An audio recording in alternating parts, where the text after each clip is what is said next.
going off. The most valuable thing that I believe that you'll ever receive in wholesaling are the numbers. Your numbers are going to dictate what it is that your marketing is going to be doing. The most important thing for anybody owning a wholesaling real estate business is that they know and they identify these three specific key performance indicators in their business. Number one, cost per lead. Number two, cost per contract. Number three, cost per deal closed. Your cost per lead is going to dictate how much money you're spending per lead. So if I'm spending $1,000 for my marketing and I'm getting 10 leads from that, then you take $1,000 and you divide it by 10, and that gives you your equation. That's the amount of money that you're producing. I mean, that's the amount of money that you're spending to produce X amount of leads every month.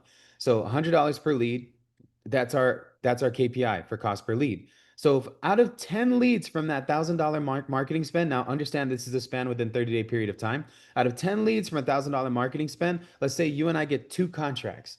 So then our cost per contract on $1,000 marketing spent is $500 per contract. You get what I'm saying? Because that's the Mhm. figure. We're dividing it by two now. Cost per lead, 10 leads. 10 leads now being two contracts out of the 10. Cost per contract being $500. So we went from $100 a lead to now $500 a contract. Now, if we close one of those and it nets us $17,000 in net company profits paid out to you, 17,000. So we're making 18 because we're getting $1,000 back, right? So 17K is our net. So if we're making $18,000 on an assignment fee, that means that every single time we spend $1,000, we make $18,000 net, gross, 17K net to us. So then if I wanted to make six figures, all I would have to do is multiply that number by about seven. So then my marketing now needs to go up from spending $1,000 a month to $7,000 a month to achieve this. Knowing these numbers creates a very important thing because men lie, women lie, numbers will never lie. Numbers the closest thing that we get to the handwriting of God because it's absolute and it's truth. And so again, now that we know what these numbers are, right? Those are our KPIs. We have to first establish these numbers to understand what we have to put into it to get out of it. Because your input's always going to match the output. The output's irrefutable if you honor the input. That's how come when people decide that they want to go to the gym, they decide that they want to dedicate themselves, they put themselves on some kind of crazy diet plan, they get themselves on a specific water intake, they go and get their blood checked out, they know what meats to stay away from, what proteins are most fulfilling in their body. They know everything. Because they know everything, it's easy for them to go to the gym and see results. If they just honor the workout regimen, they honor the meal plan, they honor their diet, they honor their bodies, everything else comes into place. People think fitness is like this crazy thing. No, it's just math. If you just do the math and you understand the numbers, you'll see results within a 2 to 3 year period of time, maybe even less. And so again, now that we get what the numbers look like, what we need to do is create a definite plan on how we're going to carry out producing this amount of money. And so, whether we're ready or not, the goal here is to take the plan and then put it into action. It's called a map. So, a map, this is something I learned from Business Mastery and Tony Robbins. A map stands for massive action plan because we already know what the outcome looks like. We know that we want $500,000. So, boom, X marks the spot on the map. So, then where are we starting from mentally? Where are we now? Like, what is it that we're producing now? How much money do we have coming in now? Because that's going to dictate what we're going to be spending. Because this business is a composition of I would say an accumulation of two different specific things. It's time and it's money. If you don't have money, you spend more time in the business. If you don't have time, then you spend more money on the business. And then the two, they're yin yang. They literally attach to each other. And we put these two pieces together to create our result. And so if you're doing this full time, then time is on your side. If you have some money coming in, then you have money on your side. Then there's no reason that this goal can't be achieved within the next year. And so the goal here is to create out a plan and to follow through with it. You know what I'm saying? And so by doing this, we create what I feel is a guide somewhere, or like more or less, step by step. If we are going to do this and our average assignment fee is $17,000, then we have to close between 27 to 35 properties within a year, 1 year radius. Okay. So I'm going to share my screen. I'm going to show you what I got just as a baseline to go off of because I love using ChatGPT. This is what it should look like each month moving forward. This goal that you Sure, have sure. isn't unrealistic, but I would kick it off in January because that gives us enough time over the next 3 months of me being your guide. I think you still got like a month or two with me. No, you have like 2.5 months with me where we're going to be doing this together, right? And so I'm kind of helping you out with getting the formula stepped up. The main thing that we need to focus on here is developing a specific marketing plan to produce a specific amount of leads every single month. Now, ChatGPT is saying that we need 60.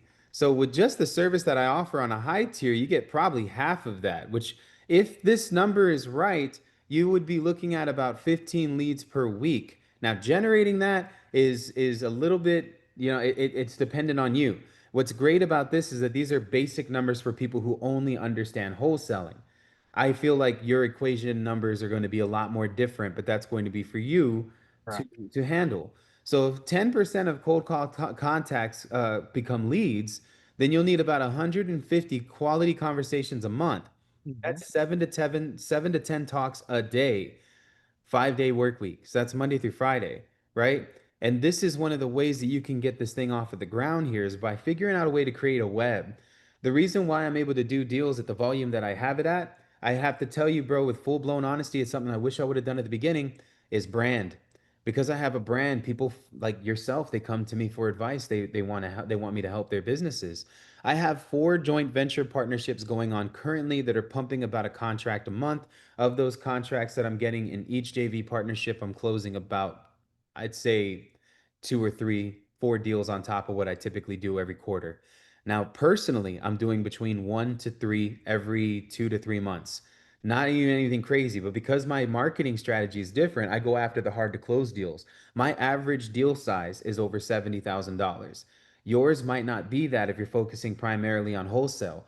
So for me, I do curative title and I either keep the properties or I wholesale them to myself and then I flip them on the back end to double up on my profit. This is all dependent on your niches, on your exit strategies, which is important because the education part pairs with what we're talking about here. But one of my primary focus, no matter what it is that I do, Freddie, not just the JV stuff, has always been marketing. We're doing cold calling. I have a whole call center behind me. We're doing text message campaigns. I'm utilizing AI and Jarvis to get a good response rate that'll qualify leads. I'm sending direct mail. I have the plug. So I have a company, they're called REI Print Mail. I highly recommend them. Their concierge service, they'll even take your calls for you and qualify your leads. They'll send your mail, send you tracking, records, everything. They can even integrate directly into your CRM.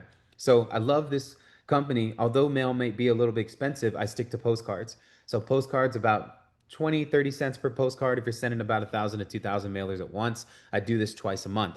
Your PPC or Facebook ads, this is optional. I don't typically do ads because right now it's just a very weird time, bro. There's a lot of lobbying going down. There's a lot of political stuff that's happening on the Hmm. internet today. It's not a good time to run ads. So we've been pulling back from this and switching our attention to cold calling. But I would recommend that if you have a specific offer that is niche to someone, what I would do, man, is I would skip trace a bunch of foreclosure leads, and then I would take the email addresses that I received from the skip tracing, and then upload them to the campaign to see if Facebook accounts are matched up with the emails or phone numbers that you received, because you can do both and run ads for foreclosures, and only spend 20 to $35 a day and you'll convert at least once, twice a month on those. You'll convert like somebody who's actually interested in selling that's going through foreclosure. Your ads should be deliverable to that type of person. That way you're not leaving a hook out of the water, bro. So like I go fishing on a boat a lot. I love my boat. I have my own boat out front. I bought it cash a couple years back. That boat, when I'm go fishing, I put 8 poles in the water and we trolley motor through the whole water. I put Carolina rigs on them, man, and I drag meat chunks of rotten food for the catfish to bite. And I'd be pulling up 20, 30 pound catfish that way, man. So like I trolley motor with 8 lines down because I want 8% chance of me catching a fish. That's why I have the boat. I'm gonna catch more fish than the guy off the dock that's tossing it a quarter mile out into the water, right? So that's a great analogy that I like to use for anybody who's in this space that's trying to get more lead flow. I promise you, you may not be doing enough when it comes to marketing. If all you're focused on is cold calling and texting, you're leaving out door knocking, you're leaving out bandit signs, you're leaving out hanging flyers, you're leaving out connecting with attorneys, you're leaving out connecting with divorce attorneys. I'm talking about nursing home, sick and like homes for the sick, things like that, or moving companies or trash out companies. They all get leads. So they should all be touched at least once a week to maximize the capacity of our outreach. Networking, joint venture stuff, I got that dialed in school. I have over 1,000 plus people across 3 different groups, bro, that all come to me for advice in all of these different specific types of situation. We do live calls every week because it's my opportunity to make face with everybody that's inside of the group and everybody that's in the community that's either paying to be a part of it or they're in it for free.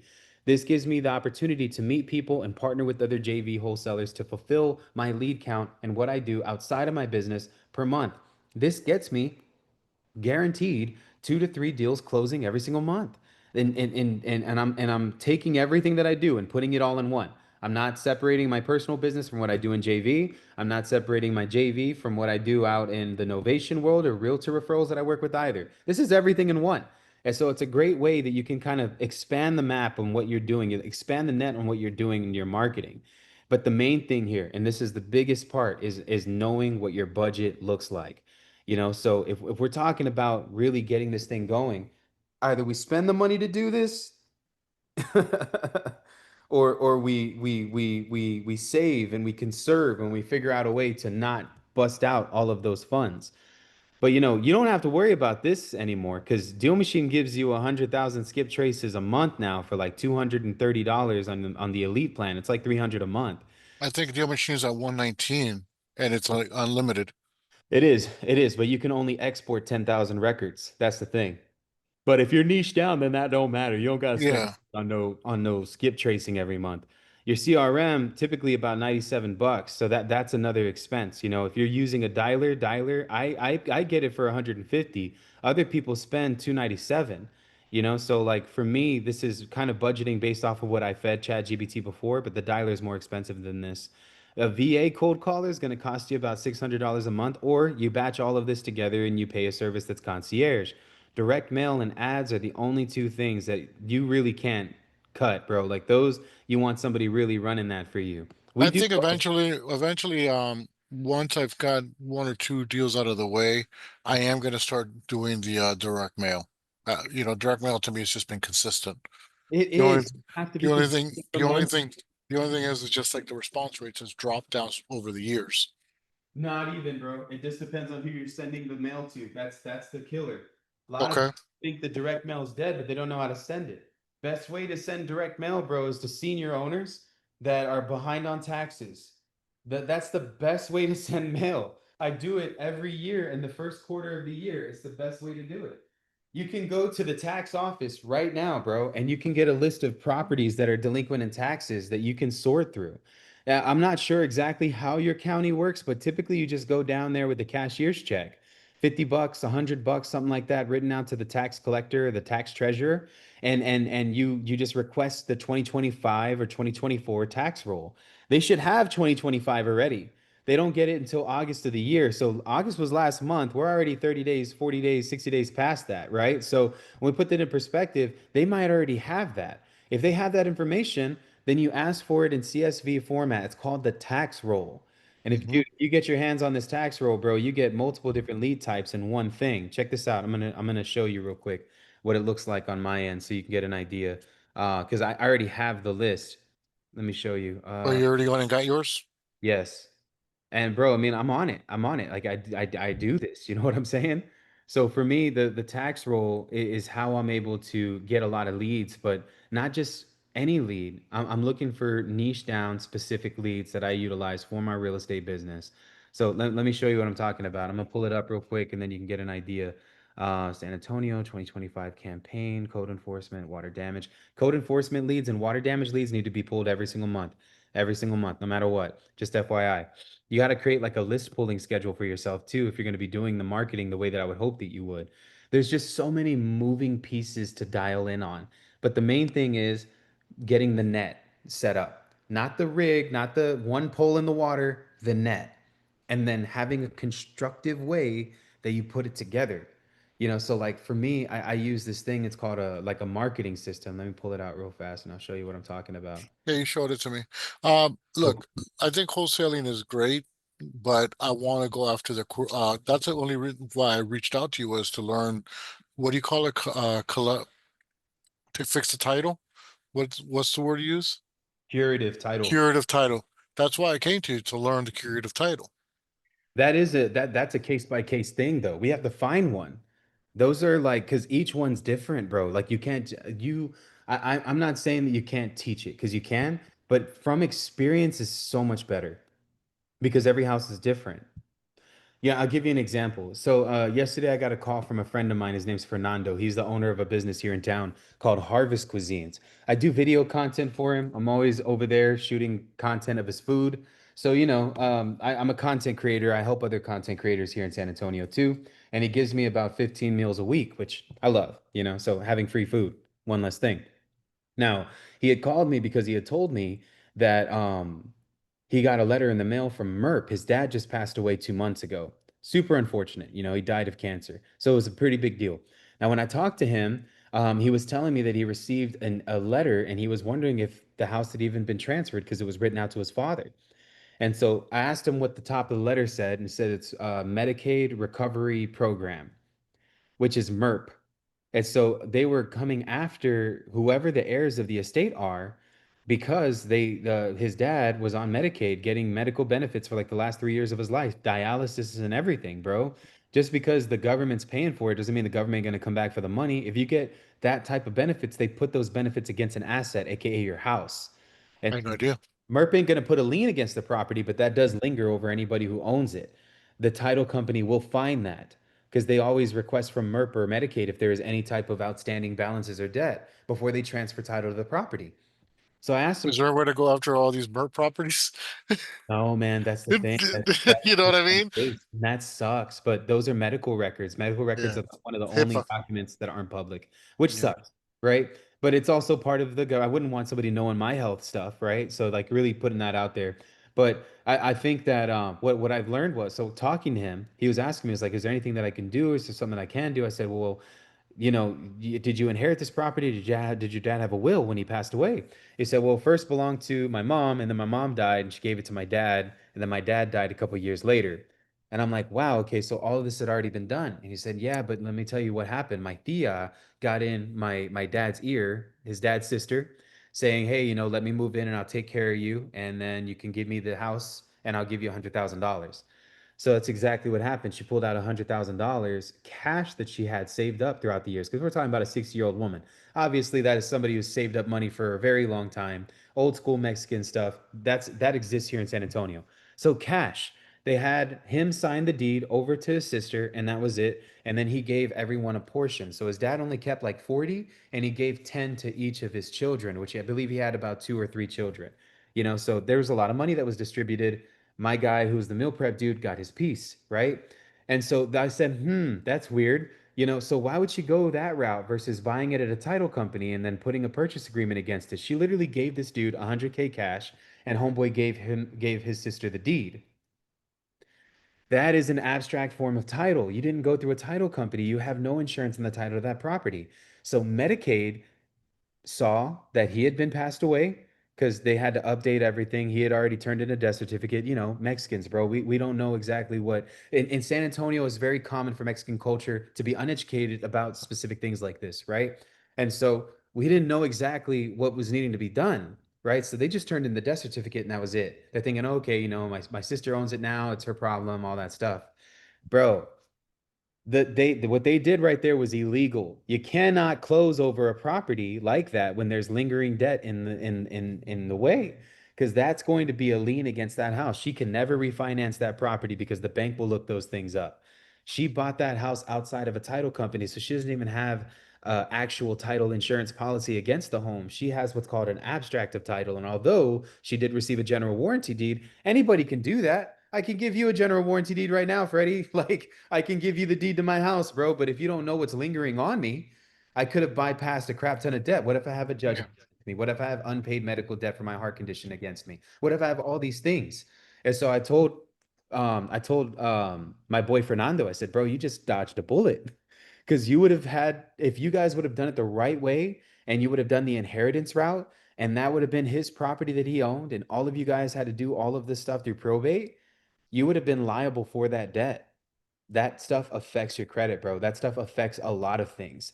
And so, I told Fernando because he was thinking, man, well, if my sister never really fully got title of the property, can I sell it and say, screw my tia because she took advantage of my dad? She didn't even take care of him. She kicked him out right after She, the title. uh, Within 2 years, kicked him out, and then wow, he went to go live with my boy, and my boy took care of his dad until he died. that's Now, shady. I know, bro. I know, but But it's just that's life, bro. That is a common thing that happens a lot when I'm dealing with estate issues, right? And so I told him, I was like, bro, that's her problem now. Because she bought that property outside of That's Medicaid. karma right there. Goodness, bro, this is like federal, dude. Like they Yeah, could get the attorney general involved at this point because this is Medicaid fraud. Like this is extremely like she has no idea. So I told Fernando, I said, bro, is there any type of paperwork trail that you received money for this house? And he said, nope, she gave me cash in hand. I said, okay. Well, there you go, man. You know, the dad though put his money in the bank account. So I'm saying all of this is because you can't like, how am I supposed to take that concept and put it into a curriculum? you Everything that can't. you learn curative title is always case by case. So, you know, there are a few guys that I follow. Charles is one of them. Logan Fulmer is another one. And then I myself, saw him. the curative title stuff. Notice how when we teach, it's always from case studies. It's never like, here's the curriculum on how to do XYZ. Everything that you do in title, because when it comes to curative title work, has variables and laws associated. How I learned a lot of this stuff was through attorneys, dude. Literally, that But was here's the thing though, like, no, I mean, you can pull any type of list, whatever, and it's not like it's screaming.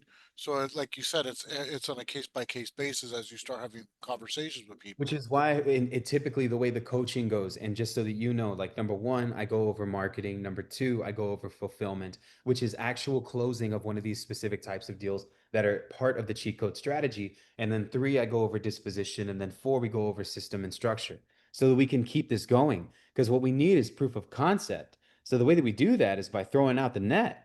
You know, so the primary focus at the beginning of my coaching program has always been finding these deals. Because if you know how to find these ones specifically, no one goes after them. Why? Because of situations like this. So Nobody knows how to close them. And they pass them along and they miss I out on will share opportunities. with you. So like right now, I'm going after estate of in my county. Estate Nice. of is the people that have died that maybe haven't gone through probate yet, but the death certificate was sent to the to the state, right? Hmm. Doing estate of with the last 2 years, with a minimum of 2 years of back taxes. Got it. That's who I'm going after. So I'll give you an example. If I wanted to show you this too, but while you get into that, Yeah, I got you. this is my tax roll for this year that I got for 2024. What you'll How see on many the on there? right side, what you'll see on the right side, well, this is, Uh-huh. there's a lot, bro. There's like maybe 17, 20,000.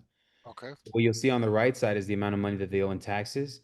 Then Mhm. you'll see their mailing address, property info, everything from owner info, name, last name, all of this is part of my operation. And so I separated these things based on their exemptions. So in the tax file, if I look you up, Freddie, in line, let's say you have a property that you own, I can figure out if that house, if you're a senior owner, because you'll have the senior owner exemption against your property. Mhm. So what I did was I separated them by exemptions. So if there's an estate of in the name of the person, it's here. So if you scroll down, bro, look at all this. There's like 800 plus nine, like there's 900 properties that are currently in an estate. If you go to seniors here, these are all people that are over the age of 65, and look how much money they owe in taxes, bro. Over the age of 65, they're probably dead. You know what I'm saying? If we go to veterans here, look at how many veterans that are either dead or alive that own taxes. So I separated all of the values so that I would have something to take a look at. These are all people that are disabled, right? And look at the tax values that are here as well. Same thing. So all we did was take the tax roll and then categorize it. I have a VA do all of this, bro. So I should call my tax assessor's office and ask for a CSV file of the 2024 tax roll and 2025 tax roll. Four places that you should look. You have your county clerk. That's where all the documents are filed for judgments, lease pendants, liens, mechanics liens, any type of document you can think of. This is where you can find all of your legal documents. You'll maybe get a couple hundred leads out of this, foreclosures included. Second place that you should look is your code enforcement office. Your code enforcement Okay. office, you can request from them a list of every single property that is going into that not going into that has an active code enforcement against it, overgrown grass, roof in the wall, and it'll even tell you the description of what the code enforcement case is against the house. Too many dogs in the backyard, alligators out front. I don't know. You live in Florida, so I'm just assuming. So, right. So you have number one, county clerk. We get all the things that file against properties. Number two, code enforcement office. Number three, open records requests. Open records, you can get your water damage, fire damage, flood damage properties. So, code violations office is one, open records is number three, right? So, code violation office, you could just look it up, code enforcement, and then the name of your county. And you should be able to call someone down there and say, can I get a list of properties? If I can send like a request somewhere online, I need a list of every property that has an active code enforcement against it with an address that's associated with it. Can you get me this info? They'll probably say yes, send you a link on the website where you can submit a formal request. You'll get those information back in like 2 or 3 days, dude. Legit. Okay. The fourth place now. The fourth place is your tax assessor collector. Now, your tax assessor collector should have a list of your 2024 tax roll and your 2025 tax roll. You can request this information from them. Not every county has it in bulk, if I'm being honest. So pray to God that yours does. If it doesn't, they'll give you the list of the addresses that are delinquent on taxes, but they won't give you the tax amount. Some places don't disclose that information, which is weird, right? And so, yeah, they're like, we do have that info, but you have to actually look up each individual address. Then you have to create a bot that can take the addresses and then plug them into a place where you can get the tax amounts that they're behind. Because So that helps. That helps. In my opinion, I like to know everything about my properties. Sometimes, though, you the can't even get the exemptions, bro. if I call the tax assessors and I ask for the 24-25 tax roll, right? It'll Correct. show me who's delinquent on there. Delinquent tax roll. It's a delinquent tax roll. Well, it's tax roll, period. There's delinquent properties and properties that are fully paid up in there. Okay, so it's like a whole It's all of them. thousands and thousands of records, Correct. and then I can come to my boy Q and be like, all right, how do we kind of like chop this thing up? I would connect you to my guy that can clean it for you. That way you have your own plug for this. And that's part of this mentorship and coaching. Okay. You Yeah, know, because and then that's pretty much my go-to list and just start chopping that thing up. correct. Got it. All right. So I mean, look, man, I understand what we're talking about. I know that that 500K number is not a crazy number. Um, It's not. It's really not. And you have the main thing is dialing in on the marketing. That's it. But the marketing is consistency. Like it has to be consistent. So every day we're marketing. Every day we have messages going out, so that part is not an issue. I love it, Okay. man. So because I mean I'm dropping messages to the pre-foreclosures, for sale by owners, expired listings, all these different things, and then the tax delinquents as well. Question. I think Go I've ahead. asked you this regarding what's this website called? It's like just property something. It's one of these data places. Tell you right now. Property wire, prop wire. Um, how is their data? Because I've got, how they have the premium, not the It's super premium, outdated. It's not even accurate at all, bro. even the paid thing. The two best data platforms that are out right now that are subscription based, Batch Leads and Deal Machine.